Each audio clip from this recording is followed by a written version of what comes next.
Okay, you amazing humans. Happy Monday. Big waves to you. Big waves to you. Good to see everybody this morning. All right, let's get this party started. Reminder, everybody, Thursday, we will finish up on Thursday, the Coach's Corner, with a thankful Thursday. Okay. So you got to think in like something you can type quick. And maybe we bring some people on just to say what is the quick. We'll have to be quick so we can say how many people we can get to, but what are you thankful for? Okay. On this year coming into Christmas, I want to tell you, I'm so grateful for you guys. I'll say that today so I can say something else for Thursday. But it has been an amazing year with you guys. I'll tell you what, you've helped me so much. You've helped me grow. You've helped me, stay consistent. You've given me a lot of thoughts with these words every single day. And I just want to let you know that I'm super grateful for each and every one of you. And I love you so much. And I wish you the most beautiful holiday season with you and your family and your friends.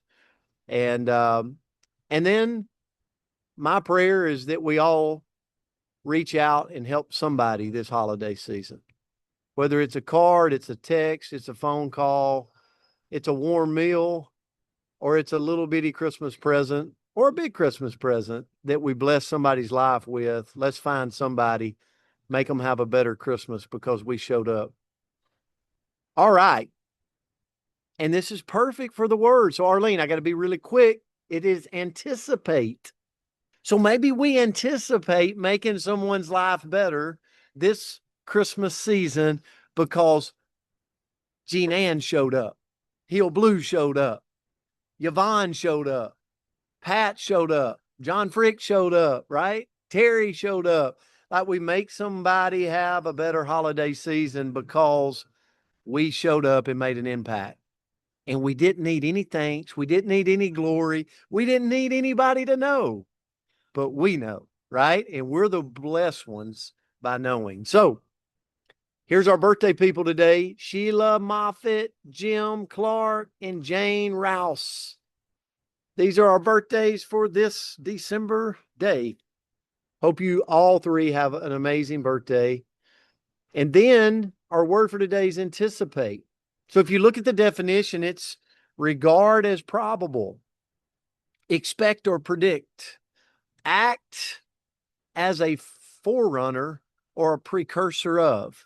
To be honest, it's a kind of a blah definition to me. So here's where I am with anticipate. We've got two ways to anticipate things.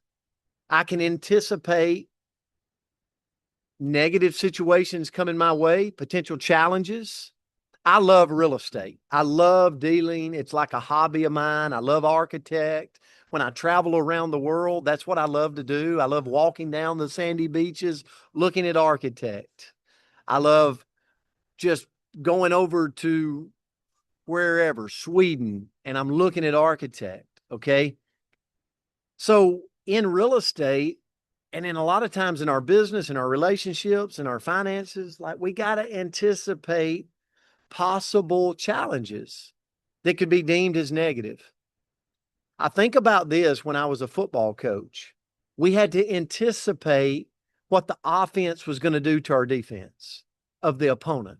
We had to anticipate what the defense was going to do to our offense. Like we had to anticipate challenges so that during the game, during the competition, we could overcome. So anticipate negative is not bad. It's actually very smart. You know, Bobby Knight said this, the late Bobby Knight, great coach. He said it's better to anticipate than to react. It's better to get to the game and have the knowledge of if this happens, I'm going to do this chess piece move rather than go, oh my gosh, I wish I would have watched film and now I'm mad, right? I wished I'd have reached out to the prospects because now it's 3 months later and my business is not doing good. It's better to anticipate and do this than it is to get there and react. So Tony Robbins says this, it's anticipation is the ultimate power. He even goes on to say losers react, leaders, well, they anticipate. So not only do they anticipate some negative, but they also anticipate positive. Okay. So here's what I want to say about positive. Positive is Christmas is coming up. Positive is what I just said. There is a family, there is a person, there is somebody on your street or in your town that, guess what? You, me, we all could step up into their life. It could be a cup of coffee. It could be a warm meal. It could be a note, or it could be I love you. Doesn't have to cost money. It just might cost 30 seconds of time. But I would challenge us all today to anticipate in a positive way the Christmas season coming up this week and next week and the week after, and go, who am I going to anticipate blessing because I showed up? Andrea, I'll turn it to you. I'm glad you didn't go too far in the positive because that was my side. So I'm like, Oh, so wait a sorry. minute. So sorry. I didn't mean Wait a that. minute. We didn't Don't take. collaborate this morning. So I'm glad that you stayed in your part. So I did look at anticipating the positive, and I loved your lesson. And all I could think about is the kids. Like, anybody take your kids to Disneyland ever? And or anywhere fun. I guess it could be any kind of thing. And you make the mistake, I'm going to say, of telling them the night before, and then no one in the house gets any sleep because they're so excited that they're anticipating all night long. Like, we're just, everybody's so excited. And, or if I think about like planning a vacation, right? When you're like mapping it out and you're deciding, kind of the logistics, you're looking at the hotel, you're looking at the different entertainment options, maybe even go all the way down to you're picking your reservations for the hotels.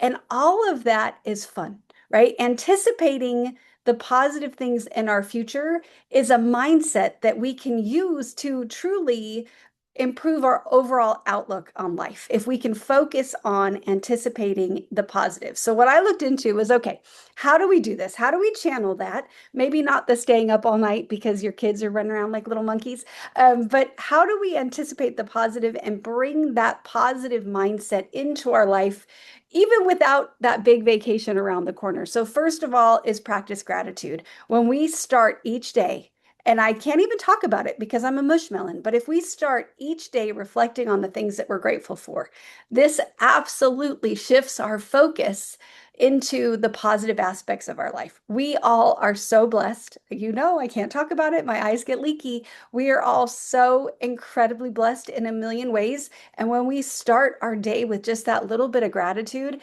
it changes our whole anticipation of the day. Number two is visualizing success. So if we take just a few minutes each day to visualize our goals and imagine them coming to fruition, or we're like, oh yeah, that's going to be so amazing when that happens, when I'm able to help this person or help myself or whatever it may be, that builds that sense of anticipation for positive outcomes, and we're going to bring it to us. But with that, number three is to set realistic goals. So when we break down that big goal, that larger goal, into these smaller, achievable steps, that allows us to get a little bit of positive momentum where we can have those small accomplishments. Like, maybe I have a big goal. I'm going to create an empire in 2026. But then I'm going to break that down into meaning that I'm going to call three people today, right? It's getting me closer to my empire, but it's something that I can bite, chew on, and succeed at right here today. And then we get to anticipate that future success. Number four is to surround ourselves with positivity. Plug into the Coach's Corner. We're positive folks. I cry a lot, but I'm still positive about it. Spend time with people that have a positive outlook of life. That optimism is contagious, right? We've all felt it. When you're in the mood, or not the mood, you're in the room with somebody that's in a bad mood, don't you catch it? Like you have a good chance of catching it. And when you're in the room with somebody, this is hard for me to say, with somebody in a good mood, you catch that too. So go surround yourself with the people that are anticipating their positive experiences so you can catch that mood from them. Next is challenge negative thoughts. So whenever those negative thoughts arise, and they're going to, right? We're human and we have all kinds of voices up here in our heads. Try to reframe it into a more positive life. So, for example, of thinking, oh man, I can't do this. I don't know how to do this. I can't, whatever it may be. Try to flip it around to say, I can learn. I can improve. This dog can learn new tricks. So, number 6 is to keep a journal. So, maintain a journal where you record positive experiences. Who else? This can't just be me. Maybe let me know in the chat. Who else forgets the good stuff sometimes? Like, our brains can kind of remember the negative things. Oh, somebody said this or that happened, or I stubbed my toe, and I'm going to remember that all day. But then the positive things can happen and we just skate right past it. So if we keep a journal of the good stuff, small, big, whatever it may be, that can allow us to focus on those things and it can remind us how great our life truly is. Next is to learn from the setbacks. So instead of dwelling on them, right? We don't have to dwell on them. We don't have to see it as a failure. We can see them instead as opportunities to grow and anticipate that those setbacks are actually stepping stones to that future success. And then lastly, Coach already talked about this one, but give to others. If we truly want to anticipate something amazing, right, is to go give. Those acts of kindness, those acts of generosity can create such a sense of fulfillment. And like when we anticipate, oh my goodness, I get to give, doesn't that feel amazing in that moment when you think about it, when you reflect on it? All of that creates so much joy in our life. So go give to somebody today. Go make somebody's life better, as Coach would say, because you showed up in it on this beautiful Monday. So thanks for the word, Arlene. This was a This beautiful was one. a great, Thank you so much. Andrea, it's a great one to kick off this Monday. And let me say this, remind everybody, hey, by the way, Jean Ann Alberson, it's her birthday on Friday, so we'll have to celebrate on Thursday so we can Yeah. sing to you, Jean Ann. Yes. Listen, remember, Thursday we'll finish this up. We will be off from Friday on through Christmas. Come back on that Monday after. And love you guys. We're going to have a great week this week. So we will see you. I have a big Zoom tomorrow with Todd Falcone. You're all welcome to attend. Okay. It'll be talking about 2026. So be And we on. have It'll an be Echo posted Hub everywhere. training today. Echo Hub training today. Yes. At 10 a.m. Central Time Zone. Okay. That's And everywhere. happy too. birthday to our birthdayers. I don't think any of them are on, but we love you, Jim. We love you, Jane, and we love you, Sheila. And we hope you have a beautiful birthday. Love you guys. Have a great day. See you. Have a great day. Love you guys. Thanks. Love y'all. Bye. Beautiful day. Bye. Bye.